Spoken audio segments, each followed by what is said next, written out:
basically I discovered you because Devon was shooting on Will Washington there. I guess he's just speaking his truth, and you were there as a part of it, and I played it on the pod. You had reached out and said, "Hey, thanks for covering that professionally." I was just talking. I'm not. I was just making jokes and stuff. I don't really know, but we're going to play this clip, and let me know if you can hear this as well. We're going to play this clip for the good listeners, and then I just kind of want your thoughts on this. Just follow up on it, and like your thoughts on like the attention this got, and also just I guess Devon's what he had to say, and of course, guys, go and check out Duke and Devon and Duke Loves Wrestling, of course. Check it out from the source, but I'll just play you guys this clip again because it's rather interesting and it sort of pertains to what's going on with the state of AEW right now. I must say, not to put it all on Will, but I mean, he was brought in for long-term storytelling. I'm not really seeing a lot of that. You know, they had the Elite invade the company and then they just sort of dropped that whole. They just wrapped it up at Blood and Guts so we can get to All In. It seems like there's no real like focus on the long term, but either way, here's what Devon had to say about people tiptoeing around Will Washington.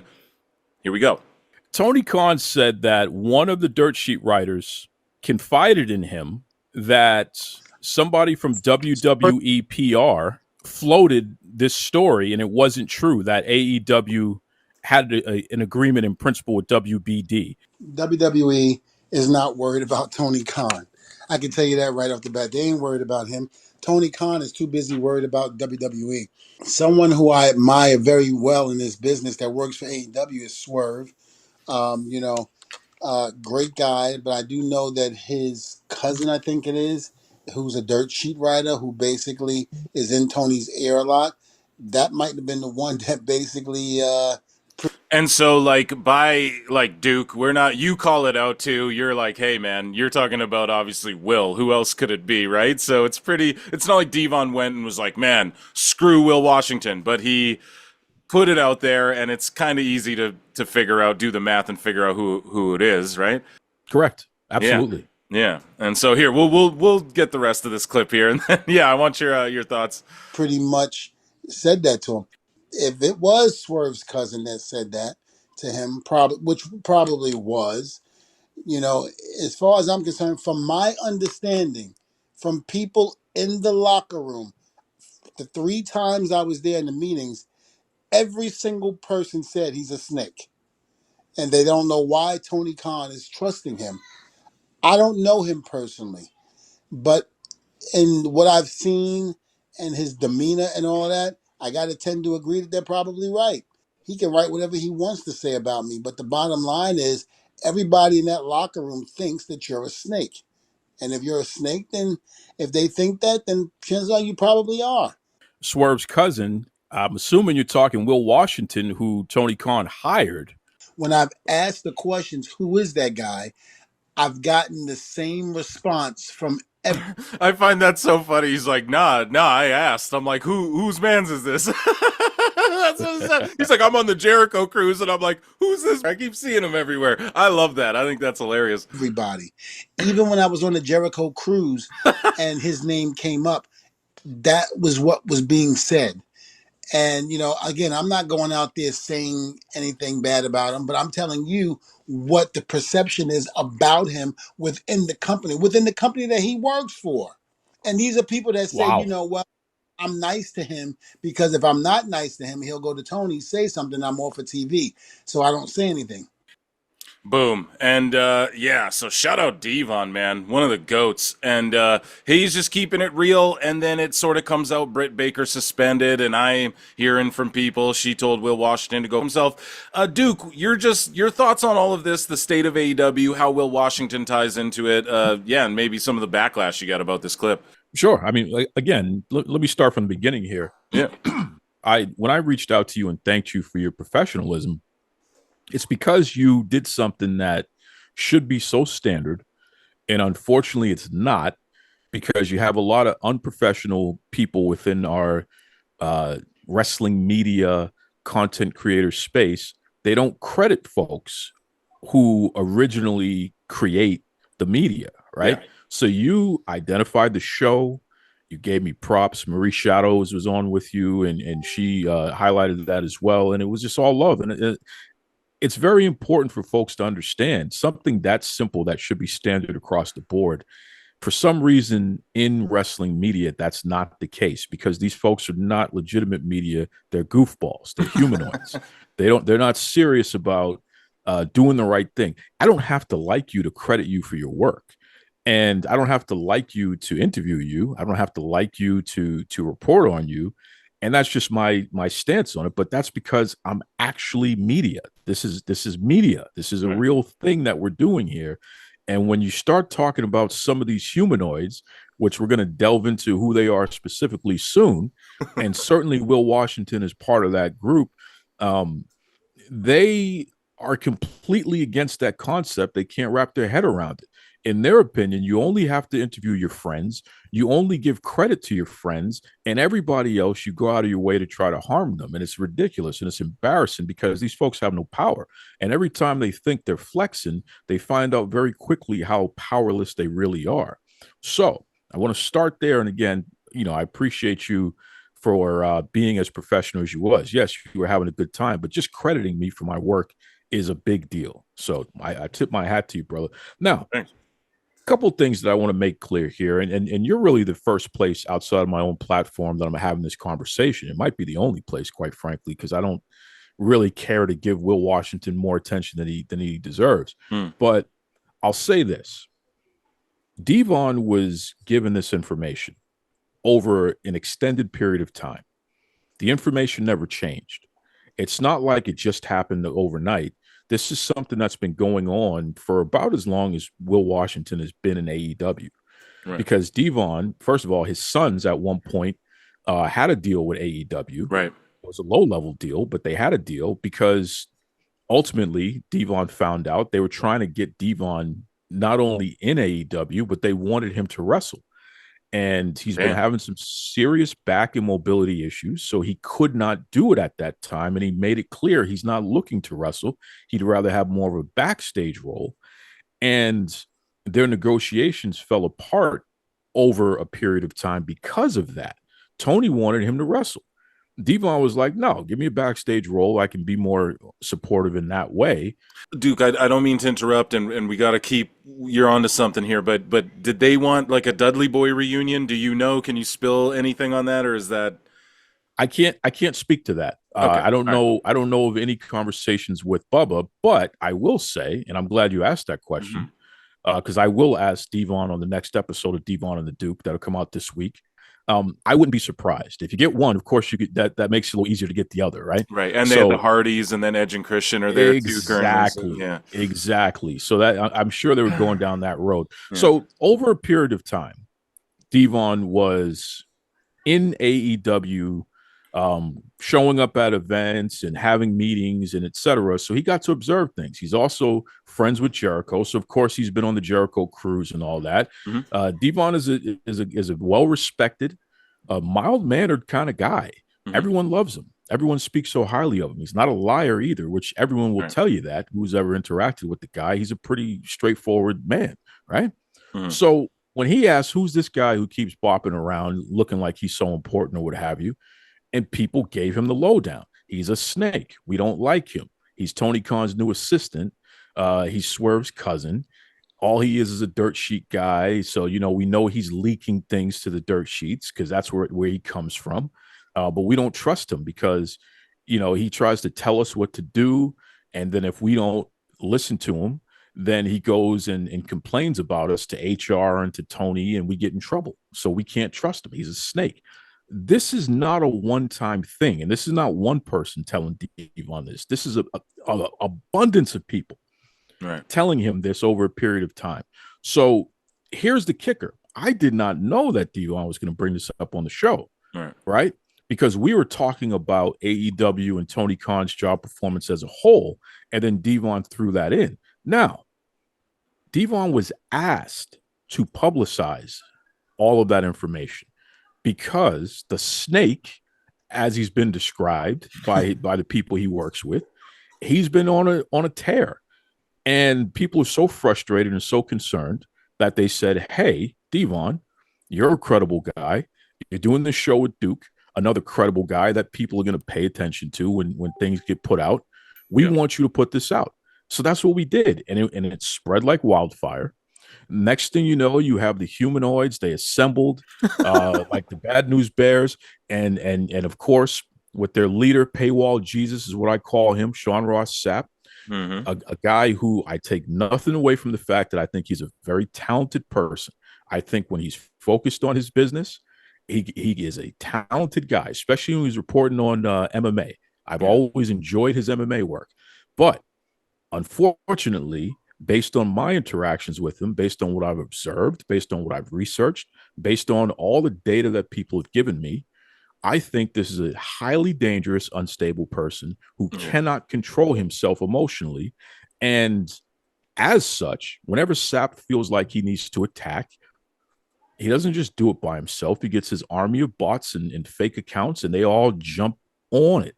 So that's what they did with this, talking crazy to me about something that at the end of the day, D-Von made it abundantly clear. This is not his opinion. This is what people have told him, and he's just putting it out there because that's what they wanted. Right. Simple as that. The guy's a snake. Now, let me ask you this. Is it hard to believe? Is it hard to believe that the boss's assistant who comes in, who has no experience in your industry, but he comes in and he's bossing you around? Is it really hard to believe you can't find people in there who don't like the guy and don't like the fact that they got to take direction from this inexperienced goofball? I mean, come on. No, I mean, it makes such perfect sense. And the other thing is that he's like an outsider. He's a guy who wishes he could be in the business. We're seeing it now, man. We're seeing some of the wrestling media guys, they're getting in the ring. Sapp himself, he gets in the ring. Okay, he donates it to charity. Great, amazing, whatever. But we're seeing it, man.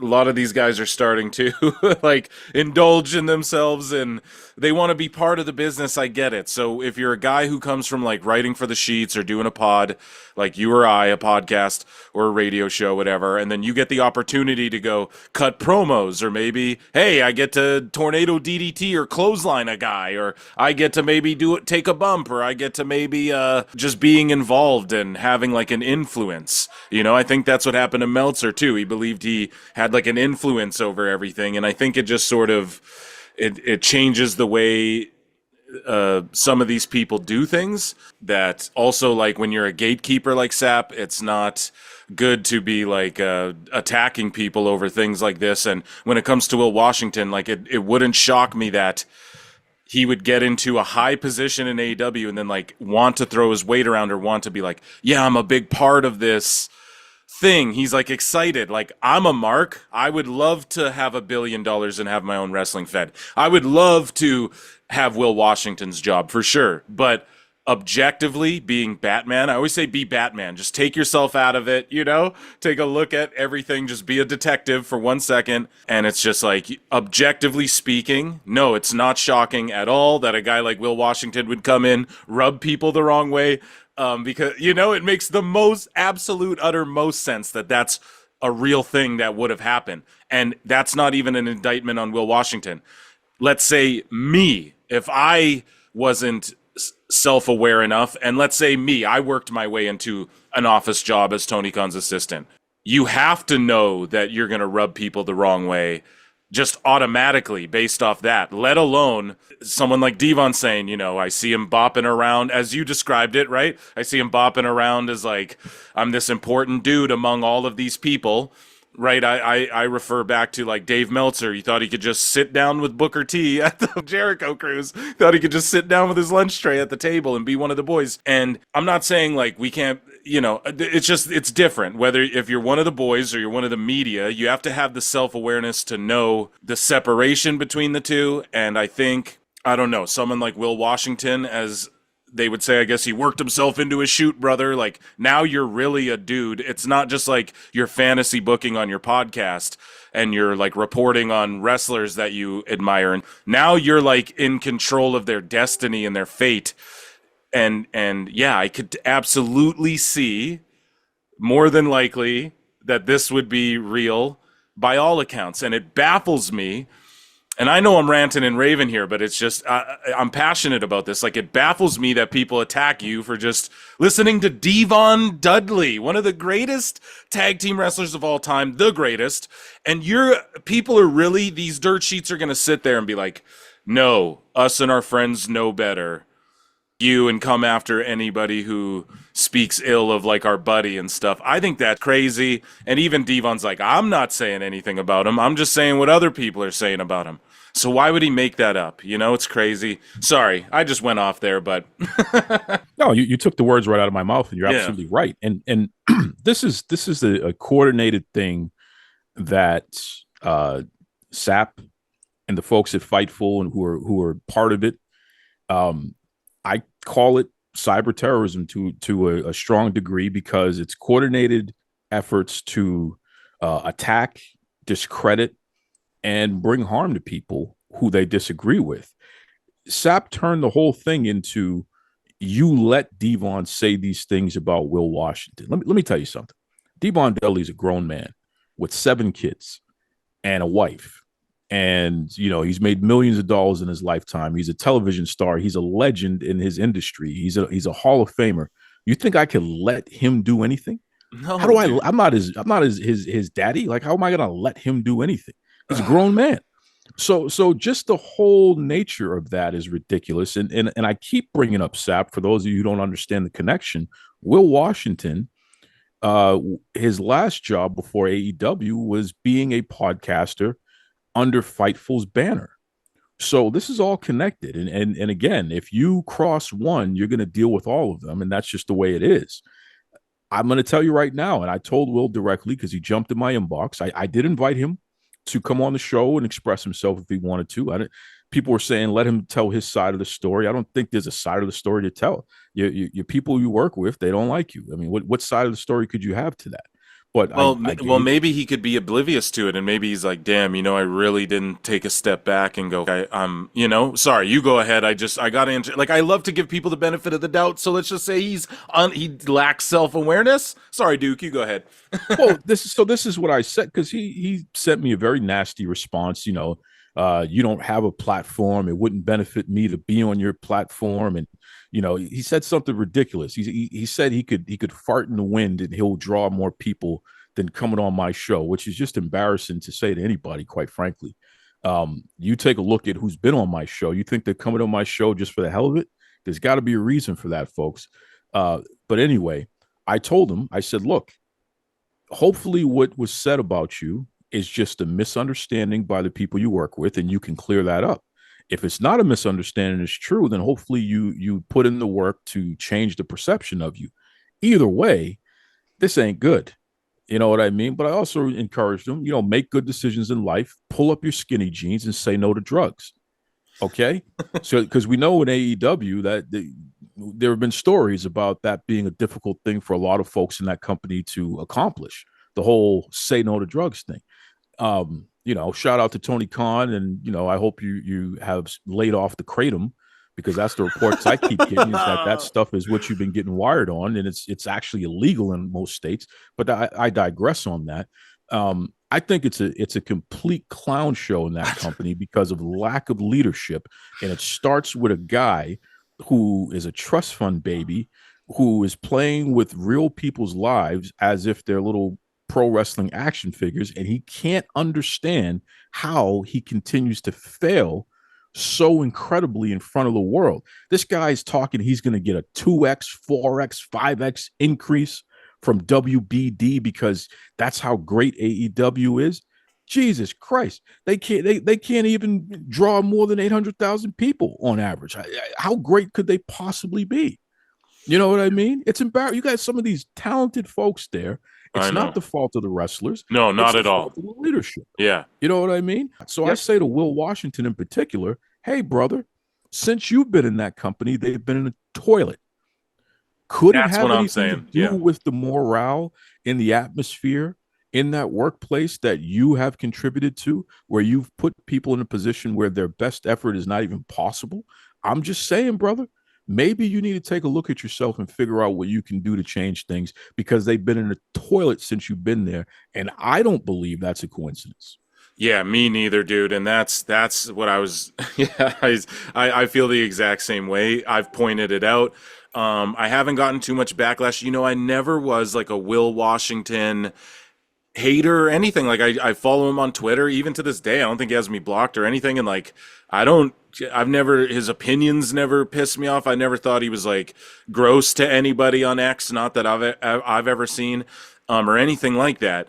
When I heard he got hired with AEW, I was like, okay, because like Chris Van Vliet was doing stuff with AEW early on. He's incredible. And I don't know why that didn't continue. So I'm not like totally against, people getting involved in the space and everything, but it's just, it saddens me when you have like, let's say a gatekeeper like Sean Ross Sapp, and it seems as though he's punching down at people. I don't know what's going on with him, but he's actually like a little much, like it goes beyond like wrestling warring YouTubers or whatever we are, whatever you want to consider this media. I don't consider myself like a reporter or a media guy. I just like try to be funny and I just talk about what interests me, and that's the world of pro wrestling. So I've had him be like, I can't wait to prove you wrong. And I'm like, wrong about what, dude? I just speculate and make jokes. Like, I'm not actually out here saying this is going to happen, then it doesn't happen. Or like when something happens, then I have the inside scoop after I told you this isn't going to happen. So that's sort of where like my gripe with him started. But then when I started getting personal DMs and people are telling me, because we have mutual friends, so people are telling me what he's saying about me to people, but I'm like, wow, I'm just not even dealing with this craziness anymore. But it is a focal point of some controversy